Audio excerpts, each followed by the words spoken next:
ഇന്ന് ജോലി കഴിഞ്ഞൊക്കെ വന്നപ്പോഴേ എനിക്ക് ഇച്ചിരി ജലദോഷവും തൊണ്ടവേദനയൊക്കെ ഉണ്ട് കേട്ടോ. അപ്പോൾ ഞാൻ പറഞ്ഞു ഒന്നും ഉണ്ടാക്കണ്ട, നമുക്ക് വല്ല നഗറ്റ്സും ചിപ്സൊക്കെ ഉണ്ടാക്കിയിട്ട് കഴിച്ചിട്ട് കിടക്കാമെന്ന് പറഞ്ഞു. അപ്പോൾ ഈ തൊണ്ടവേദന വരുമ്പോൾ എനിക്ക് വല്ല എരിവും പുളിയുള്ളതൊക്കെ കഴിക്കണം കേട്ടോ. വല്ലാത്തൊരു അസുഖമാണെന്ന് പറഞ്ഞു. എന്നാൽ തൊണ്ട ഭയങ്കര ഇച്ചിയായിരുന്നു. അപ്പോൾ തൊണ്ടയ്ക്ക് കിട്ടുന്ന എരിവും പുളിയൊക്കെ വേണമെന്ന് പറഞ്ഞിട്ട് ഞാൻ ഉണ്ടാക്കിയതുണ്ടോ നമ്മുടെ ചുട്ടരച്ച തേങ്ങാ ചമ്മന്തി. നല്ല തേങ്ങയും പുളിയൊക്കെ ചുട്ടിട്ട് അരച്ച തേങ്ങാ ചമ്മന്തി.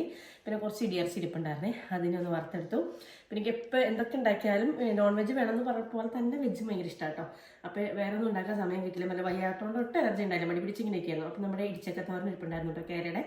അതിന് പിടിച്ച് ചൂടാക്കി നല്ല ഗാർലിക് പിക്കിളും, അതും കേരയുടെ തന്നെ കേട്ടോ. അതൊക്കെ കൂടി കൂട്ടി നിങ്ങളിന്ന് കൊതിപ്പിക്കാൻ വേണ്ടി നല്ല തേങ്ങാ ചമ്മന്തിയും. അയ്യോ, എനിക്ക് പറയുമ്പോൾ എനിക്ക് വാല് വെള്ളം വരുന്നു. ഇടിയിറച്ചിയും നമ്മുടെ തോരനൊക്കെ കൂടി കൂട്ടിയിട്ട് ഒരു പിടി പിടിച്ച് തൊണ്ടോയിനൊക്കെ മാറുമെന്ന് നോക്കിയാലോ.